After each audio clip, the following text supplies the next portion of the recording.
Welcome back, everyone, to Onslaught Gaming 40K. We're going to talk about the new meta, Twin Lances surfing through the meta and the GTs and RTTs, the new Defiler, the new Iron Warriors, Kravik Morn.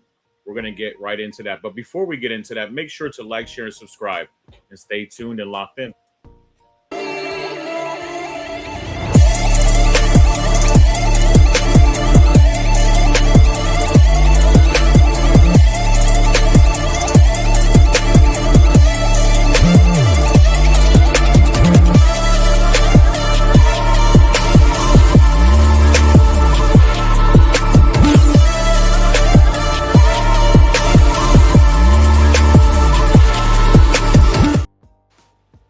Welcome back, my people. How's everyone doing today, man? I'm doing great. Testing. 1, 2, 3. I said with much enthusiasm. No, I'm doing real good. I'm excited to be here. Man, we have GW. We have got some stuff to talk about, don't we? And the nails are always just biting. So I'm always excited for every moment.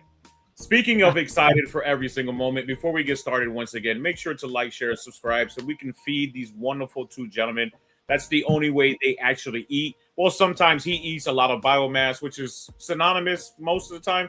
But make sure to like, share, and subscribe. Look, still like, share, subscribe, donate even if you want to, tip, whatever. But Jake doesn't eat food. It's just like IV caffeine straight to the carotid. He's fine. I need my carbs. What up, Doug? Don't you just dox the man like that? Oh yeah. Nasty. Love it. And as always, please, Canada Drive, if you ever see this, just sponsor us. Give us I love how me and him have been best friends for like over a decade. Still cannot spell my name right. It's on screen, just so everyone. It's on screen and it's still spelled wrong. Fascinating. Should get new friends. You're fired, Doug.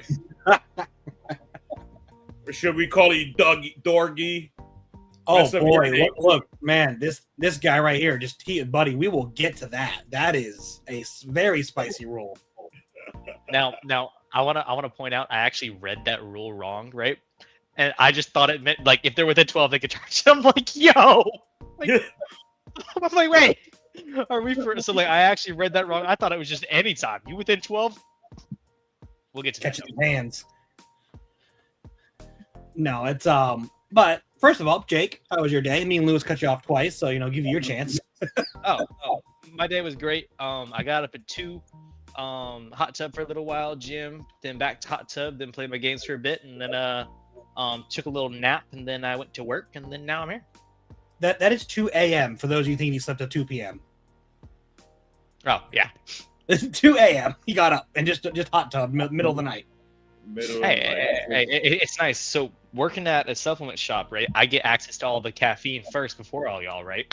The new Sebum energy drinks, they got a pina colada flavor. Oh my god. Game changing.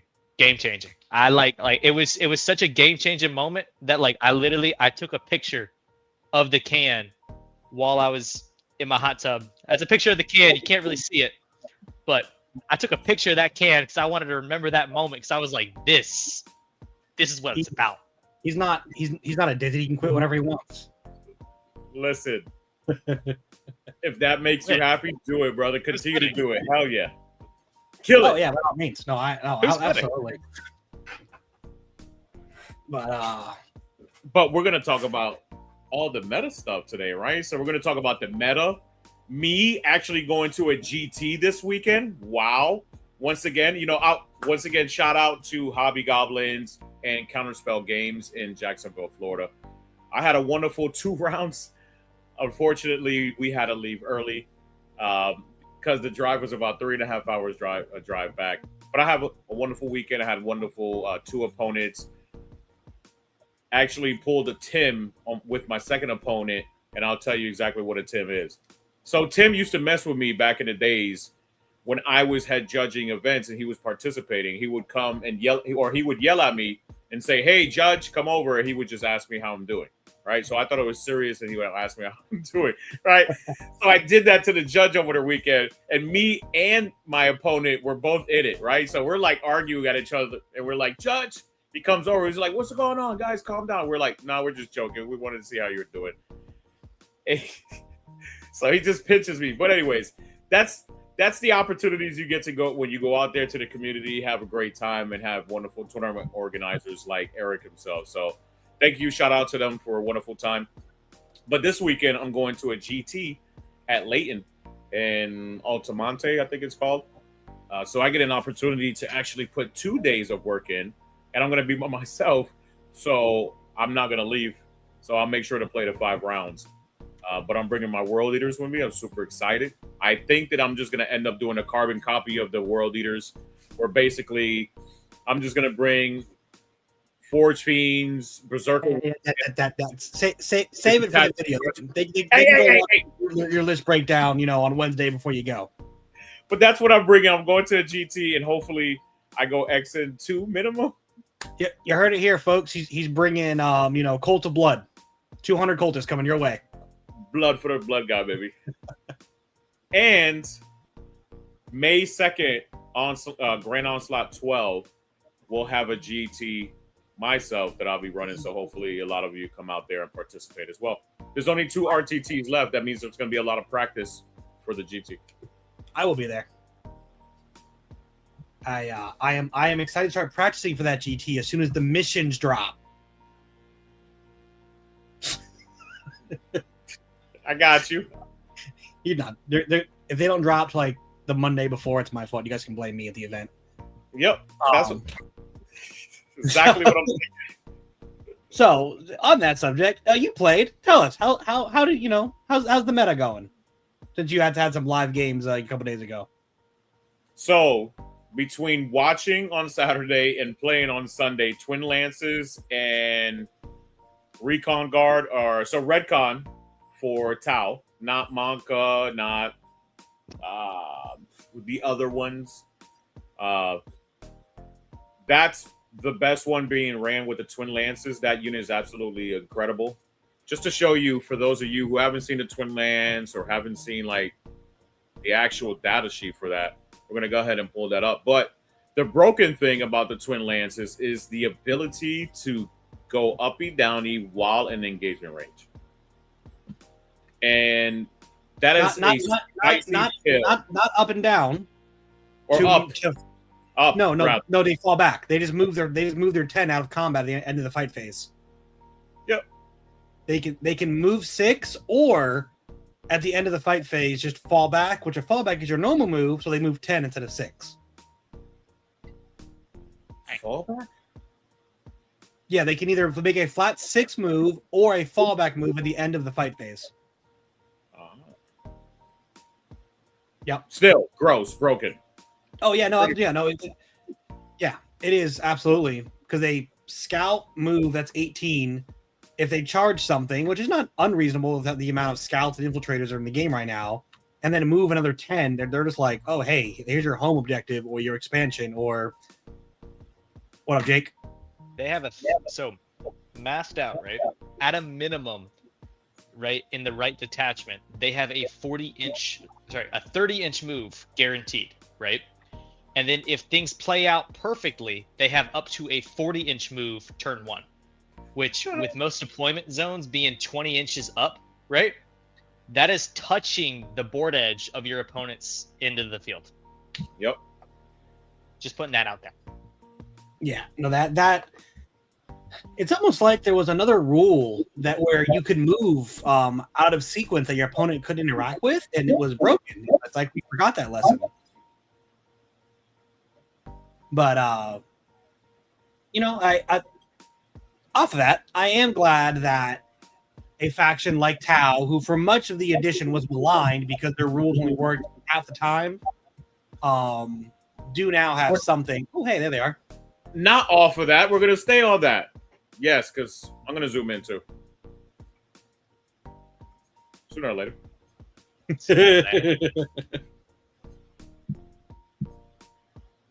I clicked it and it had like a 3-second delay. But as you can see, 10 movement, 6 toughness, 2+ save, 8 wounds, 6 leadership, 2 OC, and plus invul. The lag is real, bro. The lag is real.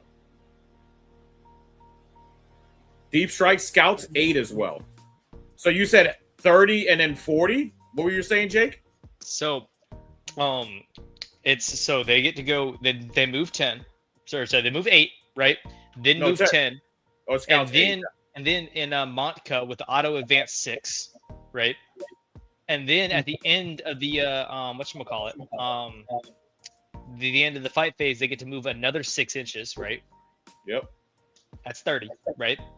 And then up to 40 if they were to go like charge something and then fall back. And then also like keep in mind like charge distance as well if you're gonna include those. I forgot exactly how it mathed out here. I can pull up my fucking things. I can't math in my head. So yeah, well the thing so is they can't scout charge 10 inch move. Right. Can't advance its charge, but plus flat 6. So that's 24. You would just get a 6-inch charge, then move 10 more inches after the fight, and you'd get to 40. Yep. Yeah, there you go. Yes. So it's 30 inches of move flat with the auto advance 6. No matter what, like that's just guaranteed. And then if they were to happen to land in engagement range, right, which we won't even factor in like the charge distance, we'll throw in a 6-inch charge, right? So Scout 8, move 10, and then a 6-inch charge, right? And then a 10-inch after that, it's 34 inches. So up to more, but yeah. So first of all, Recon, you are not a noob. Do not lie to our audience like that. I know you personally. Secondly, so charging the enemy's deployment zone, turn 1, sometimes the right play, very rarely, I'm going to be real with you. But the bigger thing what you can do is you could either use that flat 6 to get back safely behind a piece of cover your opponent can't interact with or interact with profitably. Because a big point of contention, I see a lot of like people doing the the like Yu-Gi-Oh cinematic, everything lines up in their head plays, whether it's for them or their opponent, is like, oh, if I go there, I'll die. And it's like, well, first of all, it's a war game. You bring 2,000 points. If you left with 2,000 points, your army's broken. You're back to speed wall buggy orcs from 9th edition. No one wants that again. Yep. So they're gonna die. The thing is it worth your opponent's time to kill them? And a lot of players, even good players, not the best because they factor it, but a lot of good players like, oh, I can just kill that, like in the vacuum of their head, like, yeah, that's not that bad. Then you put on the table and they're like, to kill that, I really have to stretch out, give up space, break a screen, overextend, lose this buff, etc., etc. They're like, oh wow, well, I can do it. There's all these things are going to cost me. So the problem isn't, oh, I can touch your back borders if I want to. Fun threat, something they do got to think about. Because it is very realistic to like Overwatch a Warfighter unit. Like if Lycus's unit is back there and you just sacrifice a Twin Lance and say either fall back away from me, and I'll Overwatch Lycus the moment you flicker jump if you get your ordering wrong, or Swooping Hawks, whatever have you, or other reliable cheap thing that's doing a lot of buffs. Or you just say, oh yeah, I killed the thing you had on your expansion that you thought was going to hold it, your Beast of Nurgle, your 5 Rangers, whatever. And now I'm back behind, like, not even the center ruin, but like my side ruin in front of my deployment zone. Because that's just, I pre-measured and made sure 6 inches was enough. So it's not that you can go 40. It's good to have. It's just all the other intermittent tricks that you can make yourself uninteractable, or unprofitably interactable is the big problem. And I'm gonna have Lewis pull this up real quick. Bouncing off what you're talking about, Regal, right? If we look at the stat line, right? I just want to put this out there, right? As a Custodes player too, right? So what Allegedly. he's talking about, what he's talking about of like the resources it takes to allocate to get rid of that unit, right? It has the same toughness and save profile as a Custodian Guard, right? And the total wounds across both of them is more than a full 5 man of Custodian Guards, right? So how much resources would it take for you to allocate to that threat to get rid of a full 5 man of Custodian Guards, because you'll need to put that and a little bit more in to kill those twin lances, right? And then on top of the fact, right, the more practical use I see like the super hyper aggressive movement being played in, right, is in games that are like in search and destroy, right? When your opponent has infiltrate pieces that are like out in the places that are hard for them to reach to, right? Like I know for me, for my list, right, I go and I throw some scouts on an objective that I really don't want to focus my army on, and then I go heavy on the other side of the board, right? Search and destroy style, right? The twin lances go, they move up, they blast whatever's like infiltrate unit off the board, right? Callous assassin, maybe some scouts, combi LT, something like that. Then they get to move their 6 and be in a kind of hard to get to spot. And then not only are they so far up the board now, right? They're primed in for like a really great next turn, right? And you don't really have the resources to be able to get to that most of the time. And if you do, you're putting a lot there because they need a lot of attention. And then also keep in mind, if you don't go and like do something about that, right? At the end of your fight phase, they're going to then move another 6 towards wherever they want to help them get in an even better position. So technically, they're moving 16 inches at you between the end of your turn and then their movement phase before any kind of advancing and then charges or whatever else they want to do. So very, very mobile unit and a scoring unit's worst nightmare. Oh yeah, Purge the Foe, that thing is going to be an all-star. Anyways, yeah, we have the new hotness over here for Chaos. It's not enough about foul Xeno scum. This is my yard. Get off of it. Morn. This is a beautiful model. Absolutely gorgeous model. Let me show you the mutilators as well before we get into that. But Chaos is always doing great justice, right? So all of the new models look great. Nah, just these. Okay. It's all about Chaos. So dev wounds on his Power Fist, and then he has a servo harness, which extra attacks at anti-vehicle 2+. So this dude has packs of punch. Very strong. 6 wounds, 6 leadership. I haven't seen anything other than the Defiler. So this is new to me as of today. What did you guys think about this one in particular? So, remind me his rule, right? He gives his unit and himself an extra AP whenever they attack. I believe the closest eligible target, or is it each like time a model in this unit makes an attack? Oh, okay. So just like period, right? No. Against the closest eligible. Okay. That's what I thought. I was just triple checking, right? So half the time that you're shooting this unit, right, you're shooting it at the people that you're closest with, right? And then especially in melee, obviously that's the closest eligible target, right? All of his attacks are AP3 for that melee strike. What was it? Strength 10, AP3, damage 2. How many attacks was it? 7? Yeah, it's 10 in total between the extra attacks, but yeah, 7 with a Power Fist. Oh, it's extra attacks. It gets better. Oh, I didn't even know that. Hold on. Don't forget, he is a CSM model, so you can give him. You can first of all, dark packs exist for lethal or sustained. Mm-hmm. And if you're playing the pack-bound zealots, you can give them, I believe it's the Slanesh mark for critical 5s in melee. Mm-hmm. And now you are, I think Korn's critical 5s to hit, and Slanesh's critical 5s to wound. So you could pick which side you want it on. Well, he also rerolls wounds as well. Oh God! Oh yeah, no that. And the thing is, battle, select one unit in your opponent's army, and then you get to reroll the wound roll each time the model's hatred foe is destroyed. You can select a new unit from your opponent's army. And what does he lead again? He leads Obliterators, right? Mutilators, I think it was. No, it doesn't. Mutilators, yeah. Terminators, Mutilators, and a Blitz.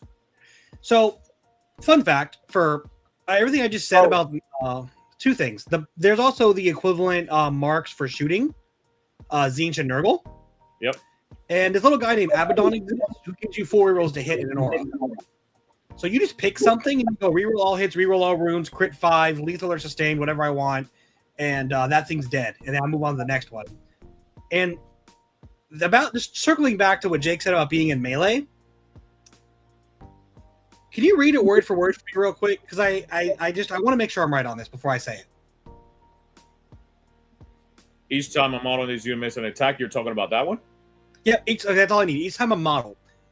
If you multi-charge, every unit you're hitting, you are plus 1 AP against, because by model, that's the closest unit. Mm-hmm. Yep. So you could charge, I don't know, 2 armigers if they're on an objective together. You could charge transport with something next to it holding an objective. You could do a lot of stuff. Being AP5 with a blitz is going to be pretty spicy.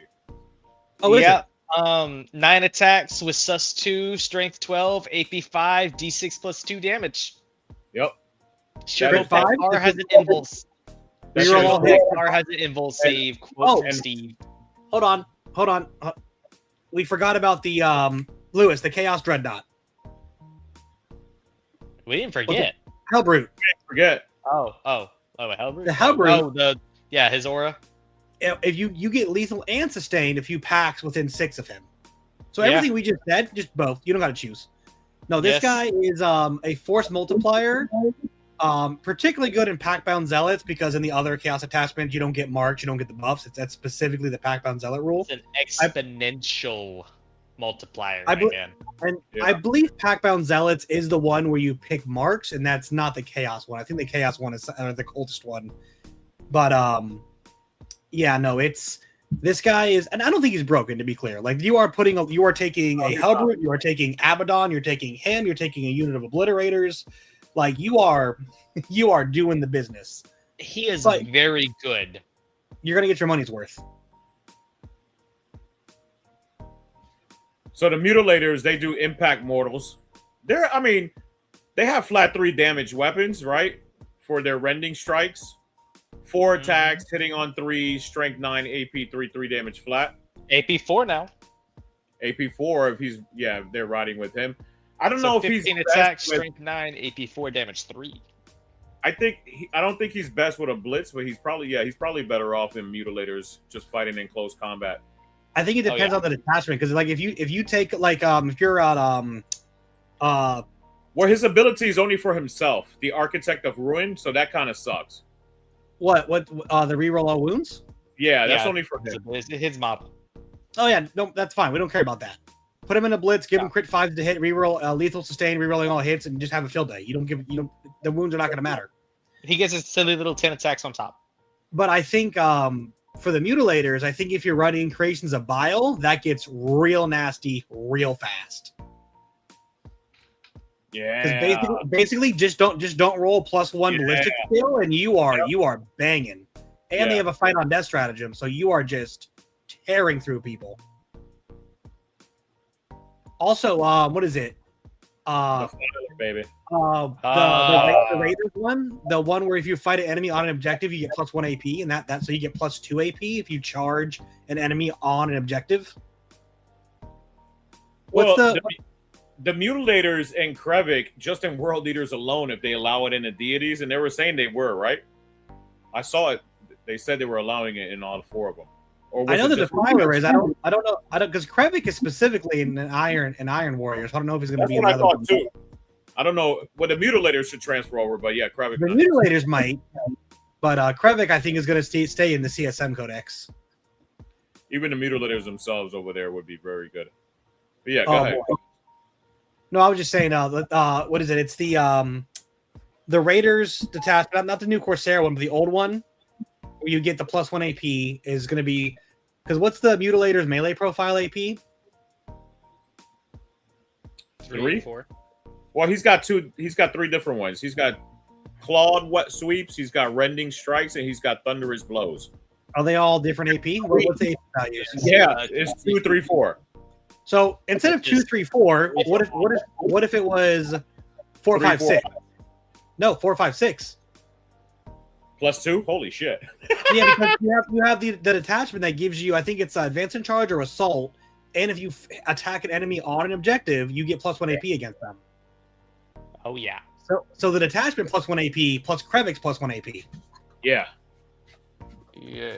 Anyways, I was gonna say, Doug, don't discount that. And again, you can multi-tag. What's the maximum size of mutilator? Is it 3 or 6? 3, I want to say, is what. 3. Yeah, so you could put Krevik and one of them into something, or Krevik just into like a Rhino, and the 3 of them into something else, like a unit of Terminators, and just buy. T7 5 wounds, by the way. Oh my god! Yeah. So that was it. I just wanted to What's an info? Don't write off that plus 1 5. ability. That's 2-5. They're 2-5 too, so you can get cover if you're getting shot at. Man, talk about power creeping your 8-bound. Well, not even. It gets better with this one, baby. This is what we're here for. Oh no. See, okay. 12 movement is ridiculous. 12-inch movement is crazy. Okay. Before we get into this, right? I was chilling yesterday. I was having a great day. Steve Trimble texts me and goes, "Play me right now."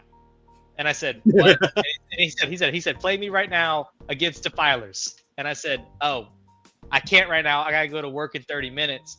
But why? What's up? You got a new list? What's going on? Oh, the new Defiler stuff that just dropped. He goes, "Oh yeah." And so I already knew if he's texting me and he's talking about this, I already knew it was a bunch of bull crap, right? Yeah. I pull it up and he starts talking to me about it, and it just gets worse and worse and worse. And you're about to find out why. Lewis, go ahead and tell him what's on that card right there. So, the Defiler, 12-inch movement, T11, 3-5, 18 wounds, 6+ leadership, and OC5.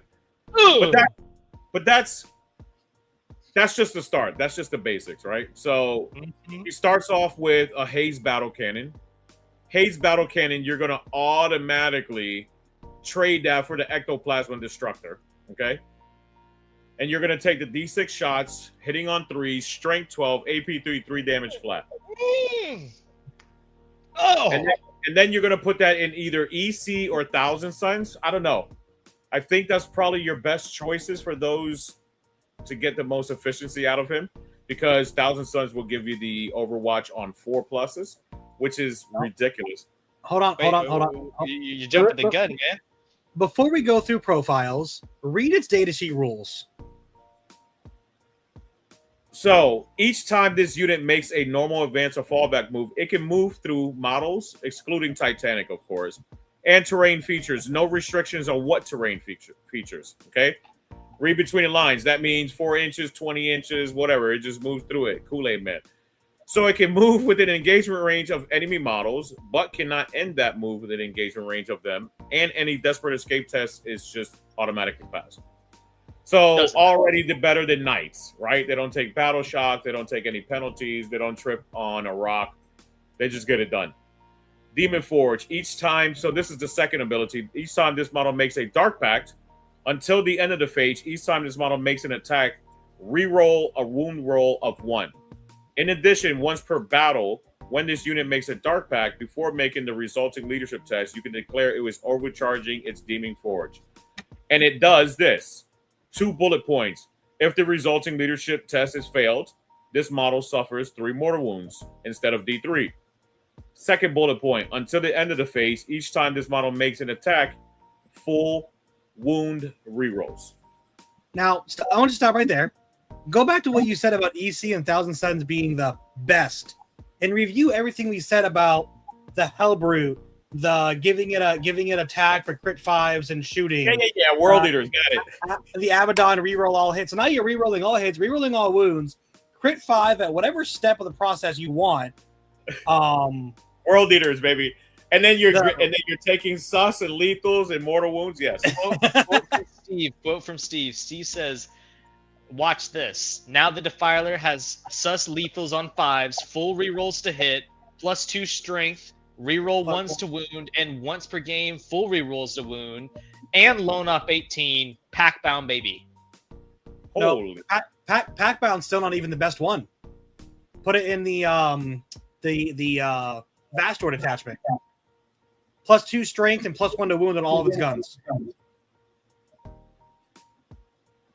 People are taking Vastor now. Like, he's really good in Chaos right now, Vastor. Vastor is really good. Yeah. Also, just real quick, Mr. Mayo, yes. Look, as a man who almost won an event with Soul Grinders. I slash Soul Grinders because that's the best. Shut up, Corn. You don't know how to have fun. We take it yeah. too serious.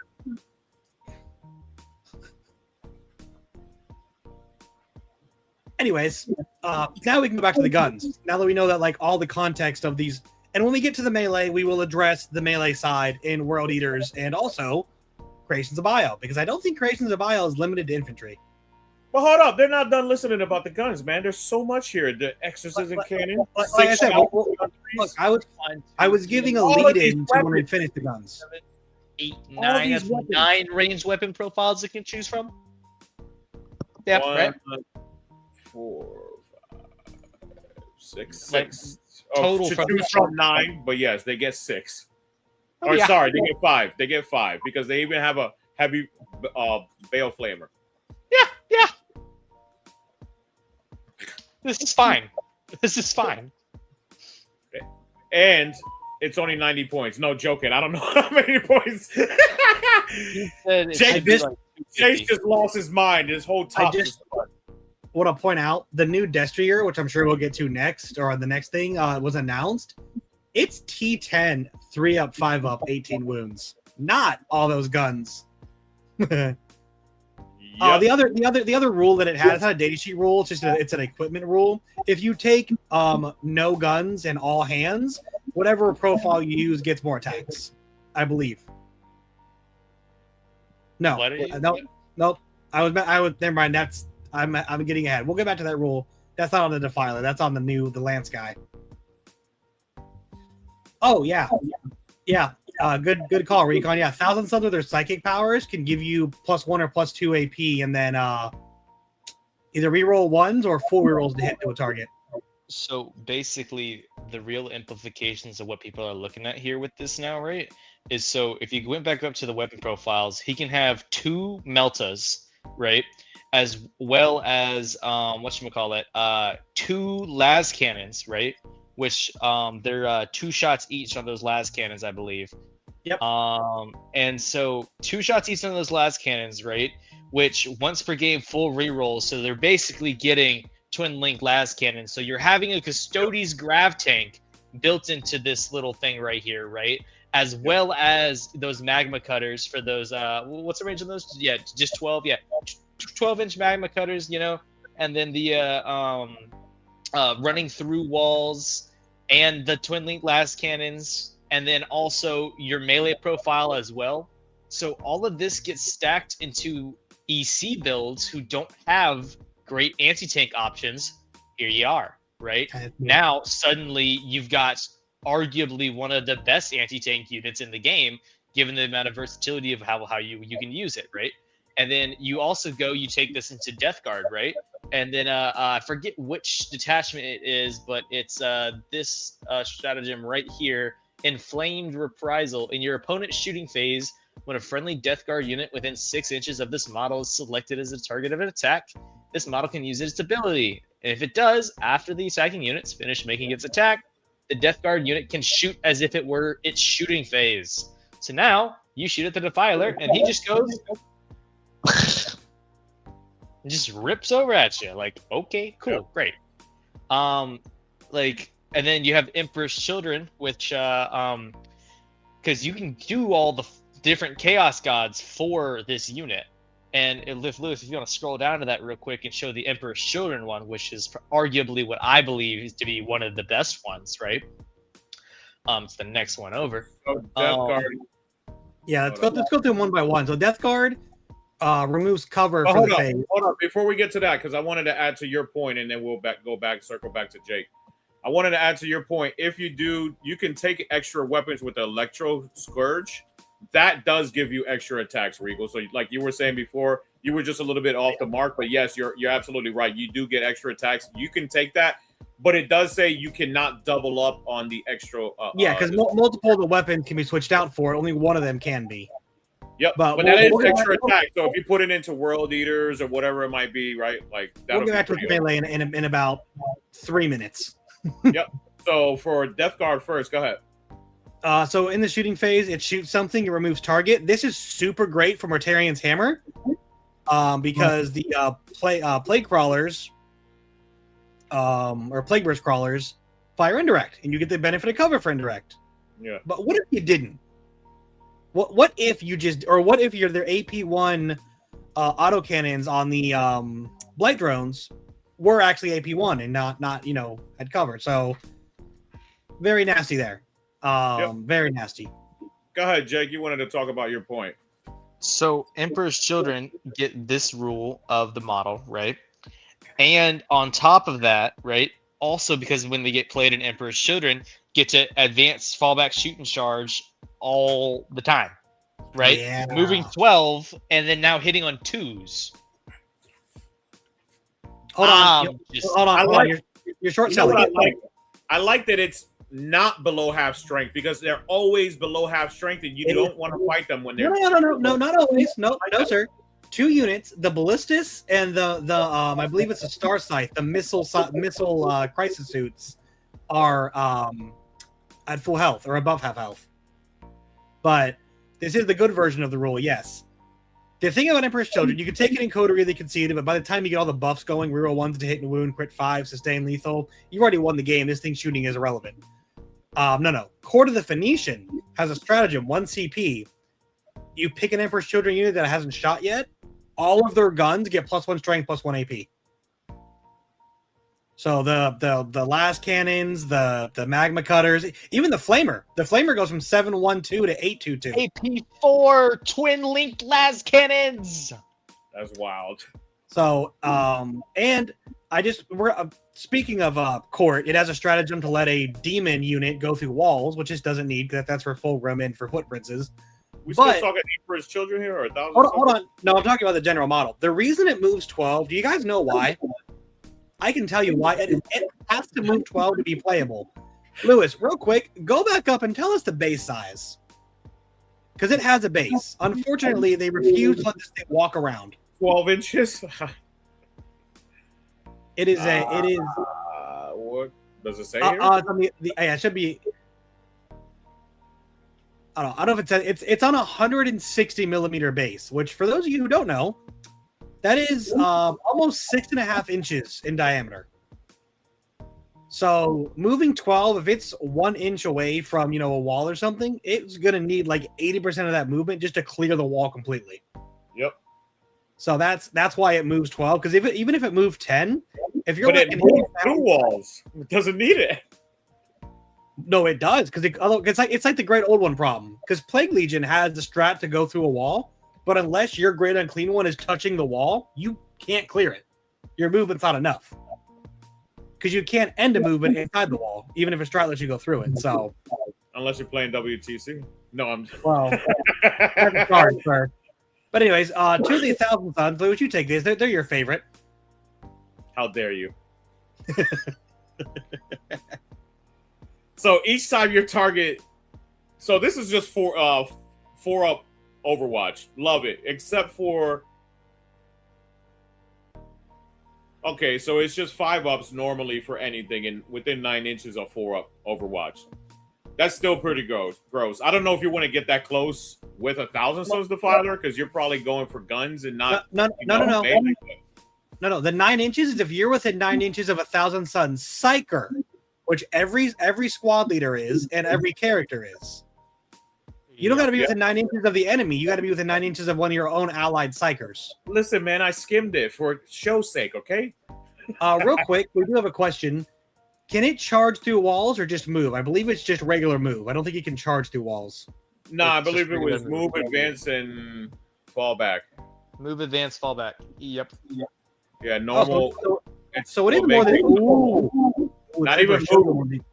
Not even move. It's normal move. So that means it can't do like pollens, consolidations, or things like that. All right, and going to the last one, since we have to. Yes, I get to shoot at everything within 12 inches.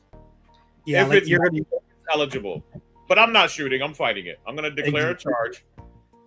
And not getting the charging bonus, but I'm still going to get my sus and lethals or dev wounds or whatever I got up for any of the blessings. This is definitely a piece I'm going to take depending on price. Like if it's Angron price, I'm not touching it. You know what's funny about that rule? you can overwatch at the end of the unit moving and then shoot them again just cause. Yeah, because it's at the end of your opponent's move phase. And like Overwatch is Overwatch. It's whatever. Like if you take the flamer, it's kind of worth it. You can't double up on Overwatches though, or is this considered? This is an Overwatch. This is a Overwatch. data sheet. It's a data sheet ability, sir. Yeah, so you can Overwatch and then shoot them. Yeah, so you can double tap them. Pretty. So gross. I think in the World Eaters, I think you do just take the flamer and then you keep the flamer on it. Just like I'll just double tap you with a 7-1-2 flamer.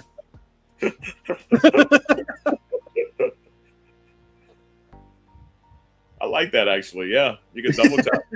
Yeah. How does the corn one end up being more shooty?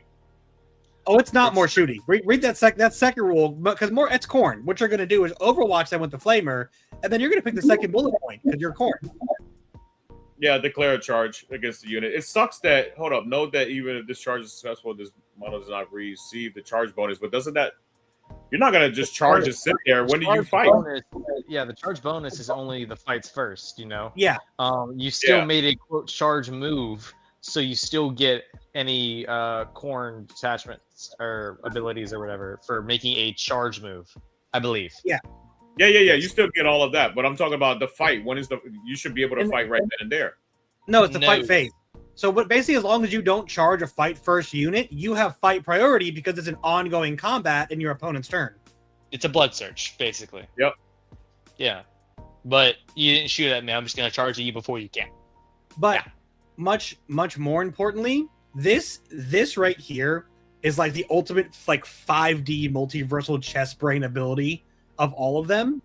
Because if you poke it out to shoot some last cannons downrange, and then your opponent's like, "Oh, your backfield's wide open. I'm going to put some swooping hawks or some gargoyles. I don't know who would do that. Some Grey Knights." And you're like, "Oh, cool. I'm going to charge backwards, since it's your movement phase. If I make it, now I'm out of line of sight. Yep. Like or now I'm on it, or like I'm going to charge onto an objective I wasn't on because I didn't start on it because I want to give you storm or overwhelming force. But since you came and tapped it, I'm going to charge you now. Like you can do some real sneaky stuff." TO question, right?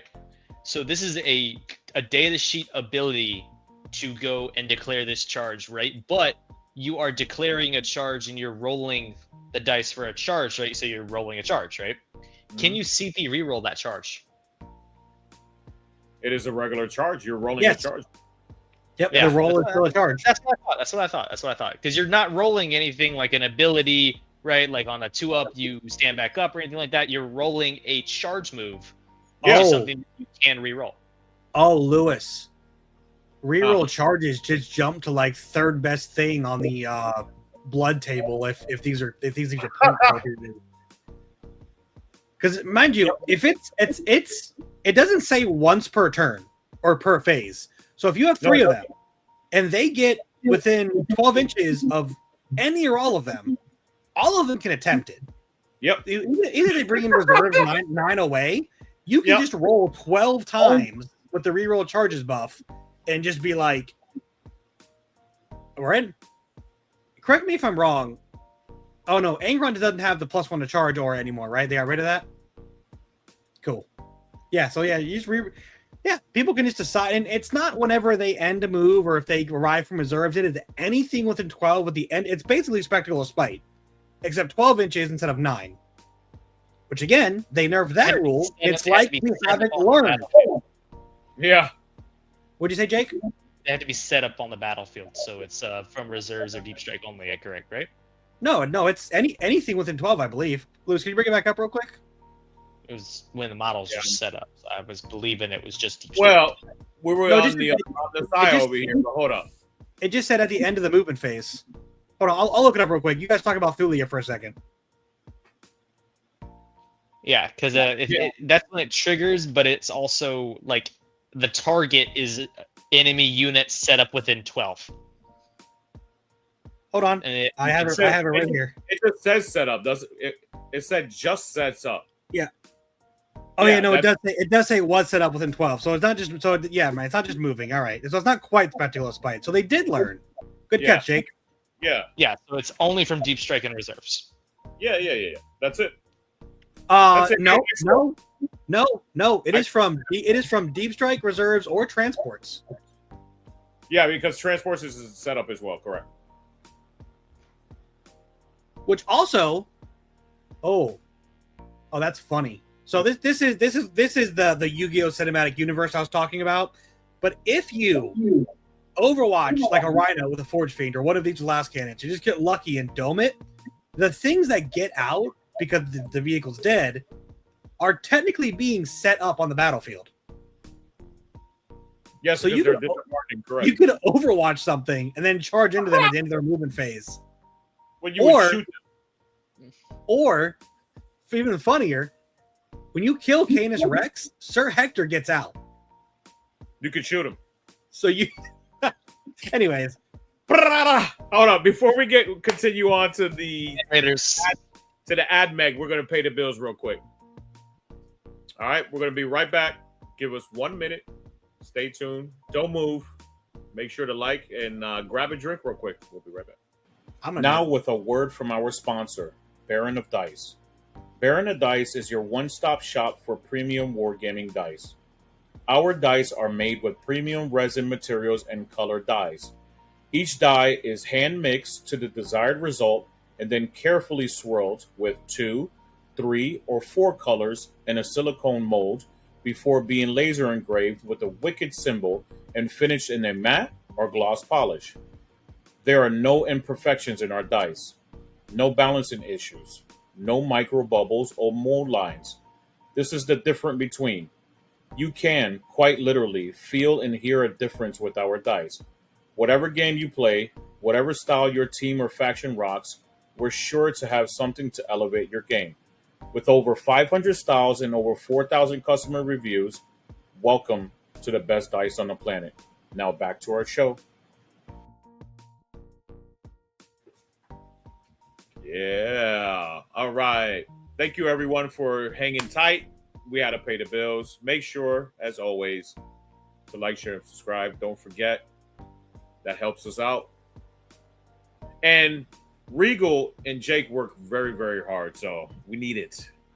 Look, yeah, if you're not subscribed already, please do. We got some surprising stuff coming. No spoilers, but you're going to enjoy it. Anyways, You back better to things. That's a threat. You have to now. Back to things no one enjoys, figuring out what AdMech does. Calculus, differential equations. So let me read the plethora of rules that Thulia has. Icon of War, Fanatical Devotion. You can select one friendly Scutaria Thulia unit within 6 of this model until the next command phase. This unit is eligible to shoot and declare a charge in a turn in which it advances. So you can advance, charge, and shoot. Fucking nice.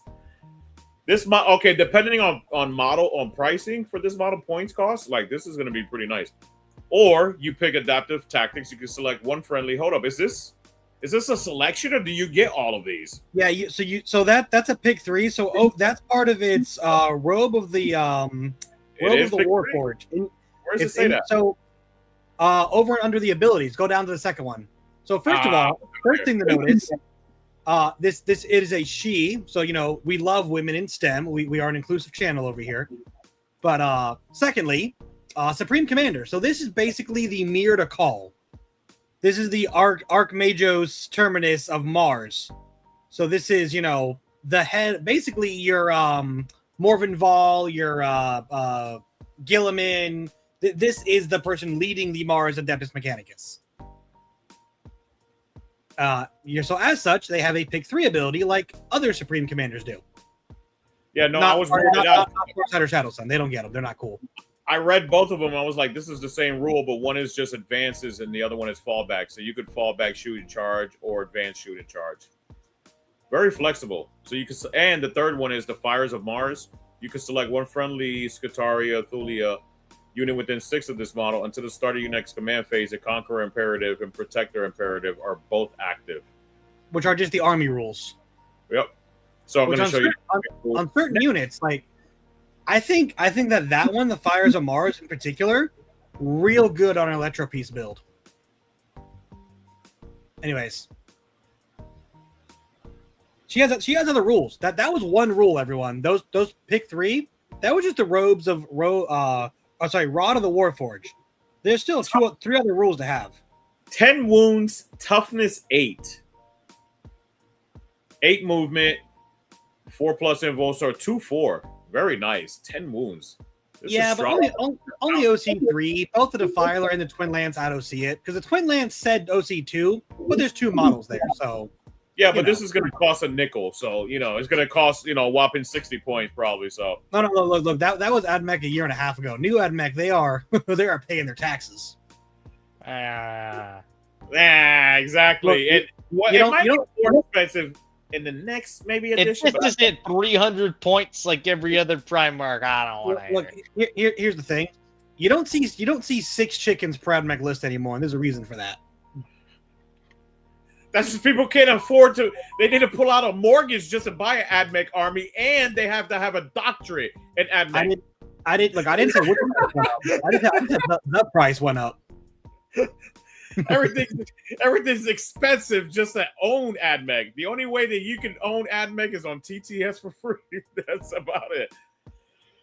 That's the cheapest route. Excuse me, my people. So now I do think full range weapons. Go ahead. Oh, just real quick on the Supreme Commander thing, I do also think that means you cannot have her and Call, because both of them must be your warlord. You only get one warlord.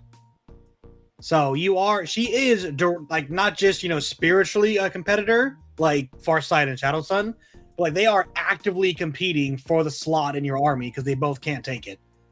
And Call I has do like that a lot. Until there's a detachment that comes down and says you can take both. So yes. Lewis, please. These are not Ultramarines. You don't get 2 Kato Sicariuses, okay? Calm down. Everybody else does it. Why not? The Ultra Queens. Listen, the Ultra Smurfs Queen. get it. The Ultra Queens, the Smurfs, the Blueberries, whatever you want to call it, they get it. Everyone else should get it, even the other side. And running through its other 3 abilities real quick. It has Mechanicus Bodyguard. I should be able to have Karn and a Mo in one unit. Says the Orc player. All right, we're gonna move on. You're spoiled because you get Gaz and a guy with an enhancement that'll move through enemy models. Calm down. While it's within 3 inches of another friendly Adeptus Mechanicus unit, it's a lone op, which I think calls as battle line. Don't quote me on that, but I think this might be better than the rule Call has, because this is just any AdMech unit. Yeah. Cybernetic augmentation. It can move through terrain features, but it cannot end within a wall or on a floor, and it can be set up or end a move on any floor level of a ruin, but that ruin, if the ruin is not higher than a ground, so it can't end on the 2nd or 3rd story, and its base cannot overhang the floor, so it has to basically end wholly on a ruin, which I don't know its base size, but that's not every single ruin, I can tell you that. And then it's just hops on a different level. That's crazy. No, it can only end on the ground level. It cannot end on like a like if you have like a magic box where it's a completely walled in thing, you can't put her on top of it because that's the 2nd level. She can only end in a ruin if it's the ground level. That is specified. And then but yeah. Nobody really has floors anymore, anyways, and she would be too big for most. Yep, and Securator of Olympus, at the start of your shooting phase, had 1 enemy vehicle within 12, a roll of D6 on a 2-up, it suffers D3 plus 1 mortals, which, within 12, funny. You do that in what? She's a vehicle? No tank shocks, so no. Okay, it's all right. No, she. Anyways, to the part that you like, Mr. Skull and Blood over there. Let's look at the weapons. The weapons are subpar. Right.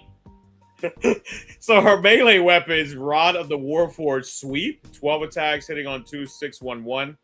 That's all right. Rod of the Warforged Strike is 6 attacks, 2 strength 10, AP 2/3. That AP 2, but I know they can get it in the what is this, Qatari detachment? They can go up an AP in there. But they're not really wanting to fight you anyways. They just want to shoot, so they all right. Yeah.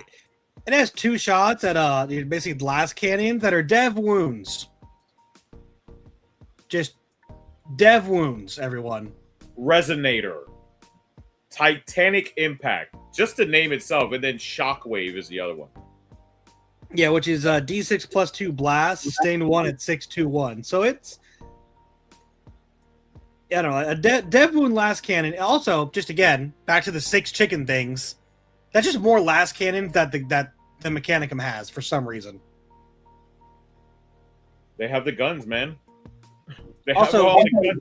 Also, these are lone op blast cannons. Like, I just really want to you can just have guys behind a wall, her within 3, and she's just 12-inch lone op firing shots downrange. The other one is actually Blast in Sus 1. Not bad. Yes. Yeah. Not bad at all. What's this? The Hastari Exterminators. Exterminators, Fusiliers. So this is just some regular. It's a bodyguard unit to replace Qatari Rangers, basically. Yep, more chaff units. 612 for their guns, so all of their blasters are 612. 1 attack, 18 inches.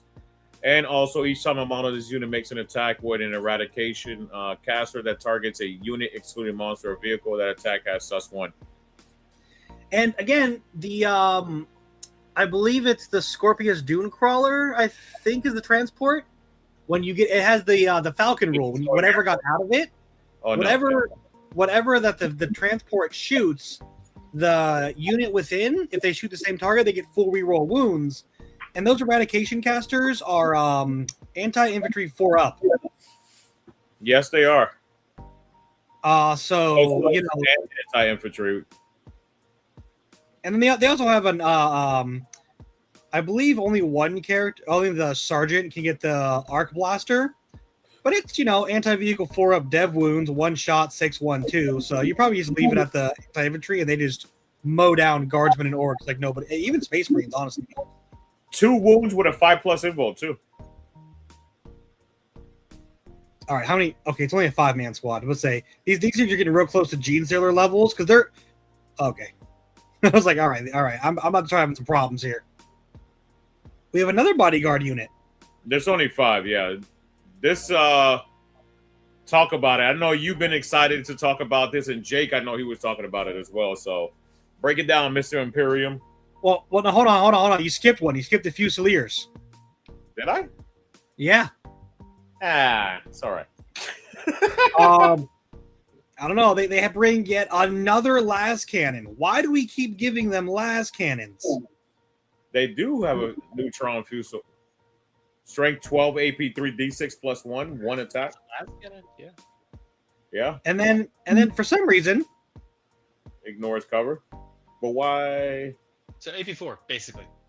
Yeah, ignores cover against monster and vehicles. Nice. That's really good, actually. That's really good because all of that gets covered so easily nowadays, especially vehicles. Sorry. It's not one. Every single model has a fusel. So it's 5 more las cannons. Yeah. And hitting on forest sounds bad until you realize you don't have to take our glorious, Toaster Queen. You can just take call and oath them. Or oath the target, and now they're just re-rolling all of the hits. Yay! Oh boy. All right, that's all. I just wanted to point that out. And they have both of the weapons too. Oh, and there's Qatari keyword. So they get that, there's Qatari detachment, they get all the buffs. Yep. All right. So We gotta I guess see their GW heard our complaints about nothing can kill Catan, and they took that personally. They said, here, more AdMech las cannons because you liked it so much the first time. All right. This is what I'm excited for. So, fun facts, right? I knew we'd be going over this data sheet. I haven't even got to see this yet. This is all fresh to me. I'm going to be learning it with y'all, boys. I'm ready for it. Who's ready? Let's get into it. All right, Lewis, come on. All right, let's take a look at this. So, we're going to have one night. How do you say that? Destrier? Destrier. Am I saying Destrier. Destrier. Got it. Here, scroll up for me real quick. Back up to the war gear.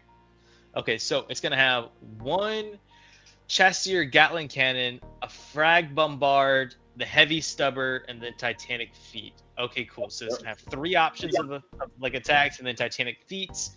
Let's see what we got. Your frags can be replaced for the chain sword or the spear.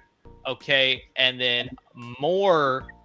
Okay, so you can double up on these melee weapons. Okay. So let's see how that plays in here. All right. Let's see what we got. So we're looking at movement 12, right? Pretty standard. T10, 3 up, 5 up. Only against ranged, which is definitely going to be a little bit weird because, I mean, like, before I get looking at all these melee options, I mean, this looks like a night you want to really just get in there and get going, right? 18 wounds, sounds about right. Now let's check it out. The Defiler has 18 wounds too? Yes. Right? Yeah. Okay. Yeah. Oh, okay. Okay, cool. And it's T11, by the way. All right. Anyways. Yeah. It's one. This is 1 toughness less, but 3 more OC. Cool. All right. Don't worry. You'll wait. There's keep going. All right. Let's see what we got. Let's look at the rules. All right. Each time this unit is selected to make a normal or advanced move until the end of the phase, add D3 to the movement characteristics of the model. So, okay, so you're moving 12 plus D3. Just period. Okay, cool. Got it. No, I don't believe that's... or 12 plus D6 plus D3. It's normal move or advance. You get the extra D3. Yeah. You would just take it on your normal move because, But anyways. Oh, are you about to? Oh, okay, cool.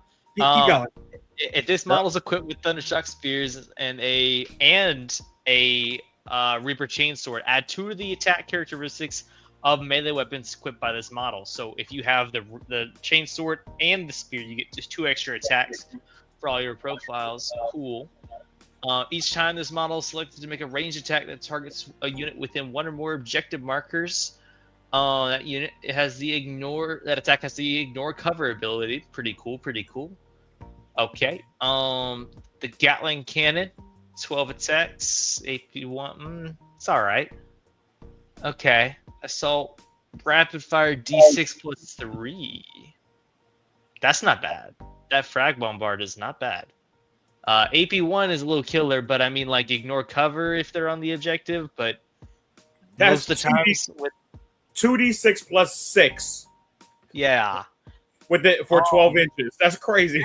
That is a lot. Wow. AP0 though is a little hurt considering that you'd have to swap that weapon out for something for the extra 2 attacks. But honestly, I doubt that you really need it. I think you probably take this as just 1 melee. But let's see what we got. All right, so the chain sword, right? Strike 5 attacks, hitting on 3, strength 12, AP3, D3 plus 3 damage. That's pretty nice. And then the sweep being 10 at 8, 2, 2. 8 is a nice break point for those T4 bodies at 2, 2. I like that a lot. That's pretty nice. Let's see this Thundershock Spear. This is what I've been waiting for here. Hold on. All right. Oh, so okay. So it's gonna have Lance. Lance 4 attacks at 12, AP3, D3 plus 3, and the sweep is 8 attacks at 6, 3, 2. I like that a lot. I think what I'd be rocking if I was a Knights player is I'd be rocking that Frag Bombard because that's pretty baller, and then I'd run that Thundershock Spear with it. That's what I would do. But yes, Lance on the sweep. That is something that he's got. Yep. Mm-hmm. And AP3, that's big too. And when you're shooting with that Frag Bombard, you're actually ignoring cover, so you're essentially AP2. But only if they are within the range of the objective marker, which I find is a little bit because like most of the times when you're shooting something that's on the objective, they most of the time don't have cover, and or with especially this knight in particular, if they're on the objective and you're shooting at them, right, unless it's like a big chaff unit, which is pretty nice, if you're shooting all into them, then they can't go and hit, go to ground, or use any kind of stuff for any kind of like cover abilities, which is nice. But it's a good chaff clear. It's just the ignore cover is not really going to be seen much for that because you want to charge that guy onto the objective, or at those guys maybe, or maybe I don't know. I think it's a cool addition. I like it. I'm thinking about it. The I gotta gears see are the turning. cost. I gotta So see here's the the cost, but I like it. Yeah. So here's the thing. Couple of things. One, remember this is a knight. They have the code chivalric. He has the code chivalric rule in the faction. When you become honored, one of the options you can pick is add 2 inches to your movement. Yep. So now this is a 14-inch moving plus D3 knight. And it is super heavy walker, Titanic towering, so it goes through walls. Like Battle Shock on a 1, but you don't care. Yep. So first of all, it is fast. Secondly, in both Valor Strike Lance, you have full tilt, which is add 2 to your movement and 2 to advance rolls. Now this thing's moving 16 plus D6 plus 2 plus D3. Yep. All of its guns are assault.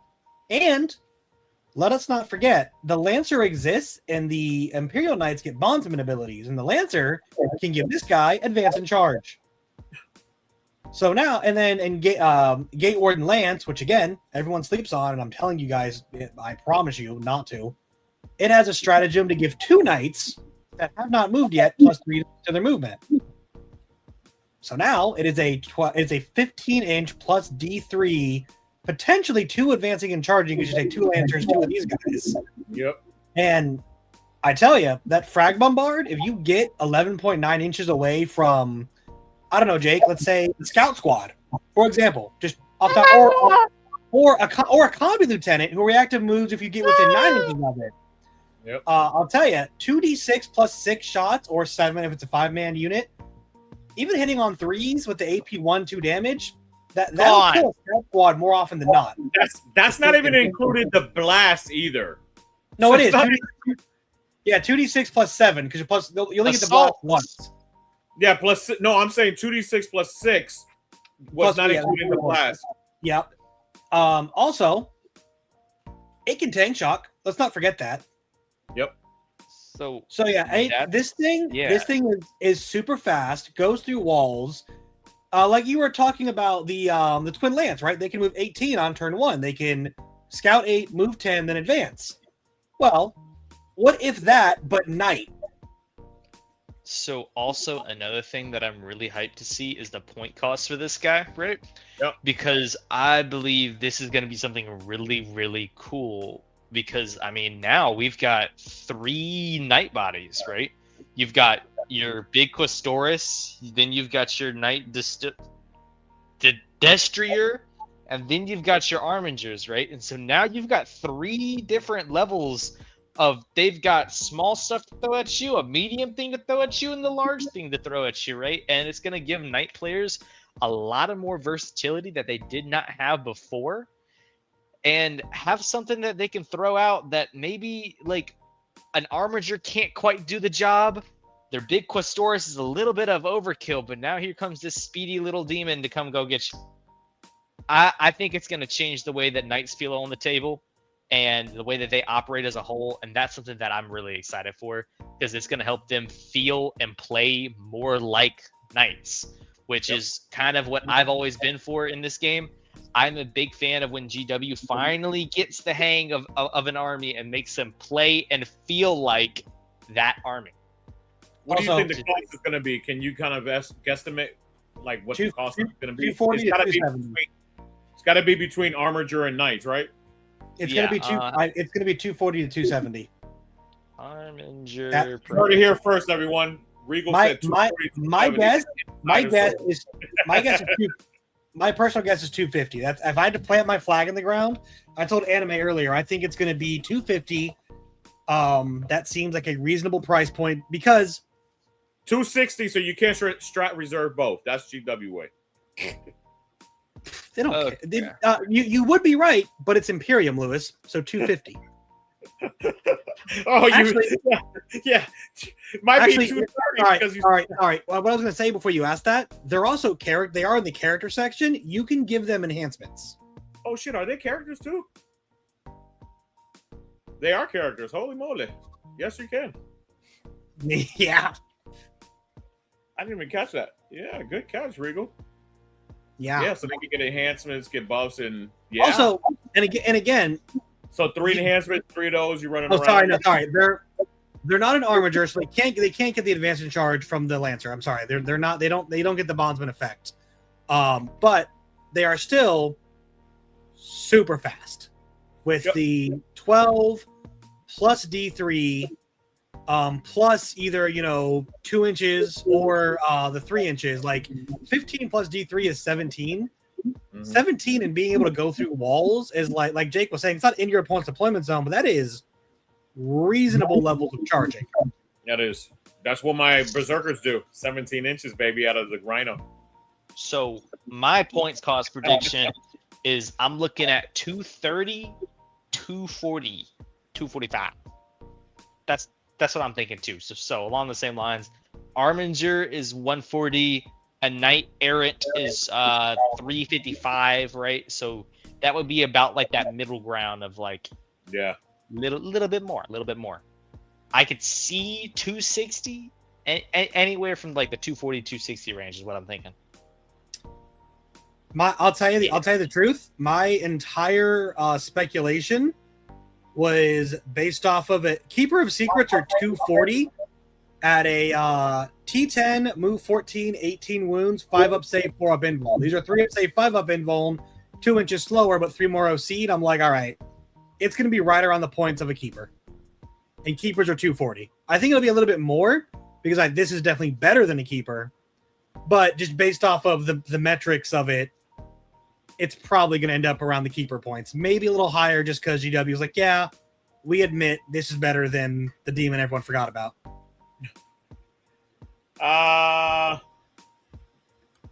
You're hoping too much. You're wishing too much. Look, you might be right. I mean, Riptide's got away with being 160 for like half the edition. I don't know how they did that. And now we have Twin Lance 160. So hey, this might be coming in hot at 180. I don't know. But anyways. Oh. No, but I think Regal is spot on like the estimate. You could probably run like 7 or 8 of these in your army. My guy, there's a rule of 3. You can't even run 7. You can't even run 7 battle line. Hey, 11th edition. I don't know. Check out Lewis at the GT this weekend with 7 defilers. Oh yeah. Hey Lewis, that's a kind of 8. 8 Oh yes, of course. Duh. Duh. Look, the 8th vehicle was Lord of Skulls. Okay. I wish I could take 8 Lord of Skulls. 8 Lords. Look, I took 3 Lord of Skulls. That was a fun time. Fun for you or fun for your opponent? Who was it fun for? Well, my Dark Angel's opponent had the time of his life because he refused to roll lower than a 4, and it was great for everyone. Can't make it safe. Speaking of, real quick, just so everyone knows, Camp Onslaught, huge success. Thank you for everyone who made it happen. Lewis in particular for putting it together. Tim, I know you watched the show. Thank you, Tim. He does it. I'll guilt trip him. Okay, I know he's painting. He can have this on while he paints. But no, it was awesome. Shout out to Jake. He got the best Space Marines. As a Custodes player. Hey, I'm playing Blue Custodes. Okay. No, it was awesome. And shout out to Lewis for taking the leap of faith on the community and making it happen. And next year, let's 200 people at the camp. Let's go. We had 50 this year. We're gonna quadruple. They can't even fit that many. They'll build more buildings. We'll put them all in the pavilion. Everybody can just be in the pavilion. I saw that cafeteria. We could put some mats on in there. Hey, you're gonna have to bring about 4 AC units too. No, those fans are great. Just sleep under the fan. You're fine. No, if the weather is like what it was on Monday, the Monday after that weekend, I mean, the weather that weekend was great up until like the last hour and a half. No, it was like still warm, not hot but warm. But Monday it was cold, and if it would have been that temperature, would have been nice. Look, next year we're gonna have swimming. I do not want 60-degree weather on swim day. Okay, I'm a born and raised Floridian. I got like thin blood. Yeah, more reason you jumped in lakes, ponds. That's all we have in Florida. Stop. Stats for Onslaught. Fantastic. It was sponsored by Onslaught, so we did great. What Onslaught stats? We had 8 people go, and out of the 8, we had 6 best in faction, and 2 people were in the top 10. Came in third as well. One of the teams came in third. Yep. Now, shout out to Elfie, his team. So, yeah, I just wanted to, I really been at a show since the post camp, so letting anyone who didn't go know you missed out. Next year, you won't miss out. Yep. And get your hotels now and lock in all of that stuff now if those are the things you want. Another social event. But come May 2nd, there's going to be a GT in Hudson. We're already at 71. Hopefully, we'll hit 100. We have 100 spots open for that. We have 2 golden tickets, 1 Crucible ticket as well. Oh, heck yeah. An orange ticket. And tons of Rexers lasers, prizes, and swag. And bearing a dice as well. Something I wanted to go over real quick, because I actually just found it right before we went live. Some very nice person put together the stats for the Adepticon breakdown by faction. So, yeah, the most played army for Adepticon is Space Marines at 30. Although there are some interesting numbers. Like, no one saw this coming. Necrons are second with 28. And this is out of 375 total players signed up.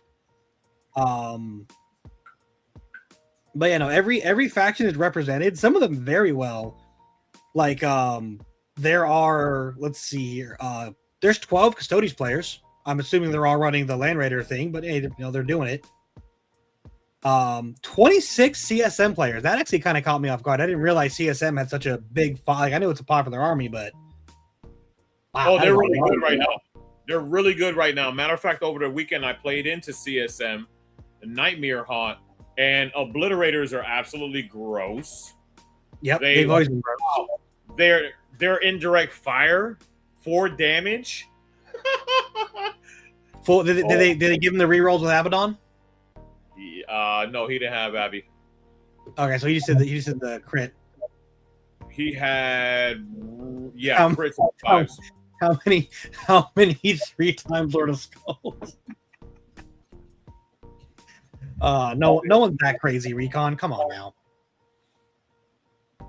He's next time I go to play him, he's gonna be sitting there smiling with 3 Lord of Skulls on his thing. Like, all right, want to play? I'm like, no, not really.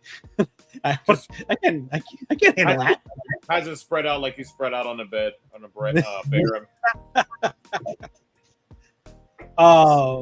14 orc players. Wow. Yeah. So how many people? 375. Yeah. So like that's actually one of the higher armies, because like there's things like the 2 least played are Imperial Aegis and Death Watch. Both only have 3 players.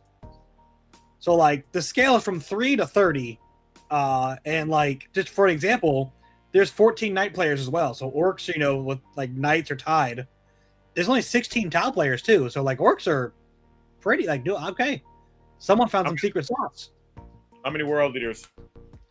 A number you're gonna like, 16, same as the Tau and Chaos Knights. No, a number I like would have been 8 or 88, but yeah. Hey, what's 8 times 2, Lewis? No, it's not the same. It doesn't have an 8 in it. The same. It has to say hate. It has to say hate when you say it. Yeah, no. So I just thought it was like there's 6 Black Templar players. More power to them. Only 7 Blood Angels and wow, 10 Space Wolves and 19 Dark Angels. I would have thought Blood Angels or Dark Angels would have been the highest, Space Wolves the least, but you said Vanilla Space Marines was the highest representation, or did you just break those Yeah. down? No, Vanilla Space Marines is 30.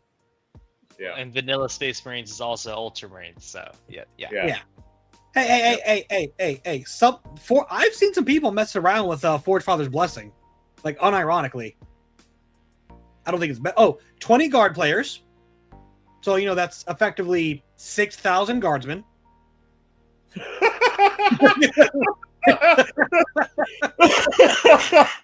I think you shorted them. I'm just saying. I think you shorted them because you didn't remember that when models die off of a unit, they can bring those models back to that unit.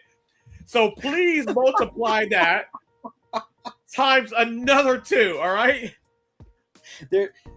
We need to get a hold of the Adepticon judges, and just have like a guardsman death tally over the course of the event. Like every guard player, like, hey, keep track of how many models die this game. Yep. We don't care about how many, just how many die before end of turn 5. We just want to know. But no particular reason. They should just have a model dispenser, right? I could see them getting like some like wacky like case, right? It's like a little like almost like a little like Tupperware tote, right? Yeah. And they just go and they just chuck models in there, right? And then they go and they press the little button, and then like a little machine and just goes blip, and then and then it sorts them, puts them all out on the tray because it's all like magnetized from the bases, right? And it just trickles them down the system, and then now when they pull out the bottom of the tray, just like the same way you see like all those dice loaders, you chuck the dice in the top, right? And they come out in the nice even rows, right? You chuck all the guards in there, and then they come out in the nice little rows on the little tray, all magnetized on the base. New unit ready to roll. Okay, baby. I got one even simpler and faster for you. Pinballs at a bowling alley. Literally, when you lose a model, it just pinballs it right back down. It just says, out of nowhere, it just drops models down for you right there. No. You just see your guard player just hooking up a little like crane, like in the setup. Oh no, don't mind me, nothing. Okay, you're shooting this unit. Cool, hold on. Okay, cool. Okay, failed save. It just starts just knocking over the pieces, right? The whole unit's down, and then just goes. All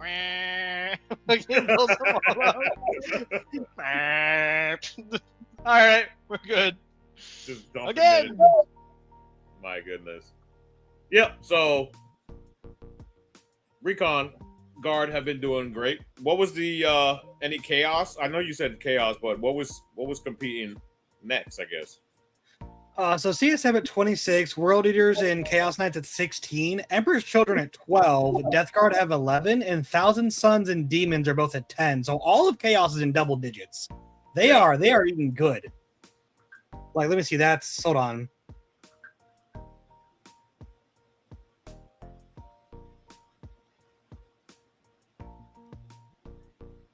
That's 101 out of 375 armies are Chaos. That is very good. Almost a third of the population in there.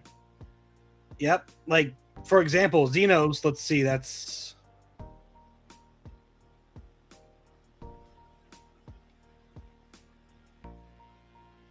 So yeah, that's a good event. And they're going to have all the previews too. And it starts Thursday. So Xenos are 115, Chaos is 101. That leaves what, 24 and 10, so that leaves 159 are Imperium.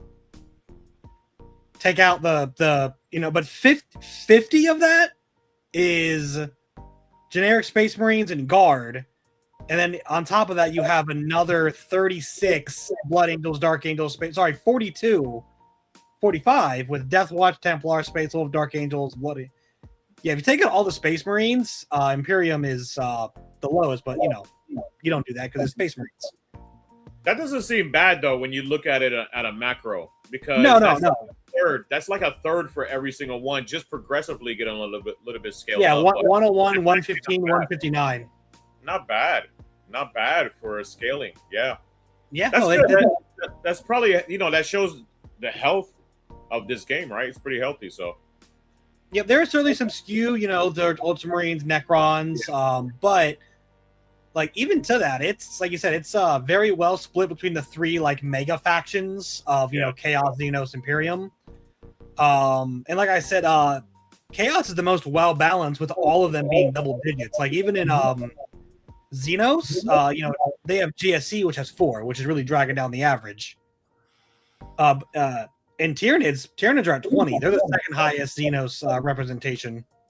So, but people, I get it. Whether bugs are good or bad, people just like their bugs. But so also real quick, everyone, if you don't know, super big news that's gonna affect the entire year of Warhammer for everyone tomorrow night at 8 o'clock. So stay tuned for that. Yeah, and they start the GT. So the GT for them is first, and then they go to GT 4 rounds every day too for 8 rounds. Wild. Wait, they're doing it on a Wednesday and a Thursday? That's the whole GT? So Wednesday, Thursday is the GT. Oh, no, it's Thursday, Friday is the GT. Saturday, Sunday is the team event. Okay, so they're doing the announcement before the GT because the announcement is tomorrow night at 8 o'clock. Yes. And that is 8 o'clock Eastern Standard Time. I triple check to make sure. So yeah, so that's 5 o'clock over there whenever, whatever. I mean, in California, I'm saying. So those of you not on Discord, Facebook, get on there because we're going to be talking about it. 100%. Yeah, that's going to be amazing. All the new drops. Well, So I'm going to be talking about it. You're going to be talking about it? I can't speak for, I don't know what you guys are going to be doing. No, the guy over here he is a family man with loving children and a wife. You rub it in, no, I don't you? And then Jake's over here. I can see it in his eyes. He's not even paying attention to us. He's just looking down at that new flavor of drink. He's like, soon, my pretty. Consume you. All right. Whoa. Patreon. Yes, we gotta leave that for Patreon so they can actually pay in. Poor $4.99 per month, and I'll show you my toes. He'll show you his nails. Whoa! Jake, you gotta make him want it. You can't just give it away for free. Yeah. Hey, the first one's free. Everyone gets one. Everyone gets one. Nothing is free. Everyone gets one. So no, it's that Family Guy Spider-Man. Everyone gets one. You said you're taking World Eaters. Jake, what are you looking at playing for the foreseeable future? You sticking to your blue Custodes? Until GW makes Custodes not just golden Victrix, dude. No. I'm so excited for when the army Custodes should be a fundamentally different army than Space Marines because they are fundamentally different. They should have a completely different feel to them. I shouldn't be able to take my Custodes list and then play it in blue and have the blue version be better. I don't.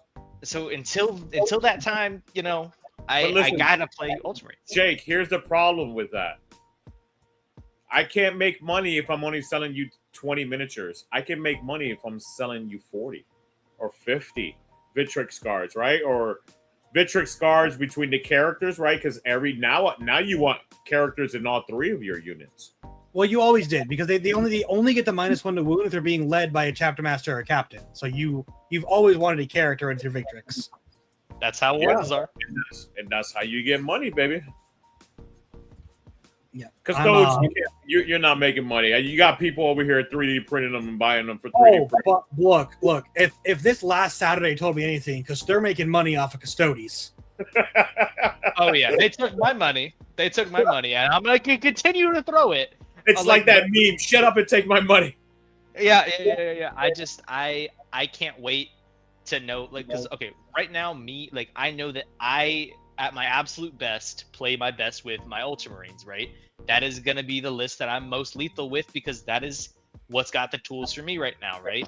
Right now, Custodes aren't in a place like that for me, and for most people outside of 3 Land Raiders, honestly. And even then, I hate that playstyle so much. It's so boring. But yeah, I want to go home. I want to go back to my boys. I miss them. I miss my kids. My golden boys. Well, they're grown up now because they're sleek and tall now. Yeah, dude. They're all grown up now because they're sleek and tall. They're awesome looking. Speaking of, okay, all right, y'all. Hey, little bit of an announcement in case y'all have like didn't see it or didn't catch it, right? For anyone who's interested in custodes or dabbles in custodes, right? So the Custodes Grav Tank, right? Just got a cool new plastic version, right? Everyone's super excited about it, right? Because Grav Tanks, I mean, they're a signature piece of Custodes, right? They're super cool. They're twin-linked glass cannons, almost like some other new unit just got that. Sorry. Anyways, all right. Back onto this thing, right? So the current Custodes Grav Tank base size is 170 by 109 millimeter oval base, right? And not a lot of people caught this because the information of the new base size of the plastic Grav Tank wasn't released until the actual box set just dropped. And the new Grav Tank is actually only 150 by 95 millimeter oval base versus the 170 by 109. So significantly smaller base size, right? However, I mean, I'm hoping that this means that if they don't Legends the Grav Tank, which I don't see them doing, right? That means that Grav Tank base size, this new one, is going to be smaller, which is going to be nice because that Grav Tank base size, if any of y'all played with it, it's pretty clunky. It's not the worst thing in the world, but good lord, I could really appreciate a smaller base. So this is going to be really nice. I personally, for one, love it. But that is something to note. If you're looking to proxy these models, you will need to get the current base size to use that plastic Grav Tank currently in 10th edition. And I do not see them updating that data sheet until 11th edition, should they choose to keep the Grav Tank, which I think that they will, because it wouldn't make sense for them to touch anything Forge World now when they haven't done it literally all of 10th edition. Buddy, they gave the Soul Grinder a base like 2.5 years into the edition, and I'm the only one who ever ran a Soul Grinder. Anything's possible with GW. I thought they forgot the Soul Grinder existed, honestly. I genuinely thought they forgot it was a model you could take. And then they're like, oh yeah, I get the base. They forgot too. Like, what's that? A non-Imperium vehicle without a base? No, base it immediately. Biggest one we got. So what event are you going to, Regal? What are you going to do next? Oh, I'm still doing Tyranids. I'm back on Vanguard. I have something I found out very recently that I was unaware of is I have a reputation in the community. And the reputation is as follows. Go to event. Opponent sees they're playing Tyranids. Get hyped. Tyranids are a aggressively C-tier army. See the name Regal next to Tyranids, immediately go, shit. And I'm proud of that reputation. And you earned it, brother. I have had many people tell me that they see Tyranids, they're like, oh, okay, you know, not an easy win, but I can, it could be worse. Then they see my name and they're like, oh, what is it now? So I will continue my due diligence of terrorizing people with 30 Gene Stealers and Lictors because not enough people respect it. You hear that, people? That's a threat. Now, I need everyone to go hunting for Regal. T1 callouts. Oh, bring it. Oh, I fear no man. I am so good. I am no man. I'm a butcher. Not I'm so good. Like Nick, nah, I'd win. I will tell you, nah, I'd win, but That's not what he said. He said he's that good. Look, I think I traumatized the Votan player I played because I scout and he rolled off. He went first. I just scouted at him, and I think it kind of like short circuited his brain. He's like, I'm going first. I'm like, yeah, I know. 8 towards you. He's like, what? Then I didn't stop. He ran at me. He just kept running at me. That was his review of our match. I heard it from across the table, and I just like I had a little snicker. I was like, that's funny. His teammates kept coming by, like, how's it going? And he's like, he won't stop running at me. I've been on the receiving end of that Gene Stealer stuff too many times. Oh, it's spooky. It's spooky. They don't stop coming. Yeah. And I haven't even seen it at full force yet either. That's the scariest part. I've modified the list slightly. It's even better than it was before. I tried the Parasite out. Parasite was cool, but not it was an unneeded accessory. So I got the good stuff. I got the enhancement back in there. You arrived from reserves? Take a Battleshock test. Who knows if you get to do stuff. But so before we head out, is there anything you want to say, Regal? Anything you want to say, Jake? There is. I am. Although that being said, I am practicing a new army that I am currently building, and I am excited for. But we'll see if I can get it primed. I might take it to an RTT before whatever happens this summer happens. But and stay tuned for a video from Regal for that too. Whatever that mystery army thing that he's putting together, I don't know. He's got like 15 different projects. Spoiler alert: he's playing Titan Legions, baby. Titan Legions. That's what he's doing. Oh yeah, dude. Only way he plays demons. Apparently, I don't know. I played against Death Guard, and my opponent, like 2 hours into the round, is like, I don't think I've ever said the word scam as much in my life as I have playing you. And I'm like, this army does that to you. Like he's like, oh, I got anti-infantry 2-up flamers. I'm like, Overwatch me. He's like, what? I'm like, yeah, they're 1 damage. Overwatch me. I called his bluff. I lost like 4 Gene Stealer. He's like, that was not nearly enough. But no, it wasn't. Anyways, charge. Anyways, I'm Overwatch you. Like, I tell every opponent, if your threat is I'm gonna kill you better, I die. I'm Tyrannid. I don't. Yeah. That's not a threat to me. You put heavy boulders towards my Exocrine, he's gonna die. Okay, calm down. So, yeah, no, I'm back. I'm hyped for my bugs. I love my bugs. They're not terrible, but man, they are not in a good spot because you put me into a Necron army, and it's like 3 Doomsday Arcs, 2 Catan, Silent King, and some trash. I'll kill the trash and then lose. That's the whole game. Charge into death wounds. yeah. Recon is a friend who I have personally victimized with the Gene Stealer rush. Jake, what you got for us before we head out, brother? New Custodes models. I'm hyped. I can't wait. I can't wait to see them too. I'm hyped. So. I'm hyped. And you heard it here first. I will be actually locking in and painting my all the way. All the way, not just 3 colors. No, I'm talking all the way. Only the new models. Only the new Custodes. I don't. And mainly focusing on the Spear Boys, but they will be fully painted, and I will. And we're gonna hold you to that. Hopefully, in 11th edition, right?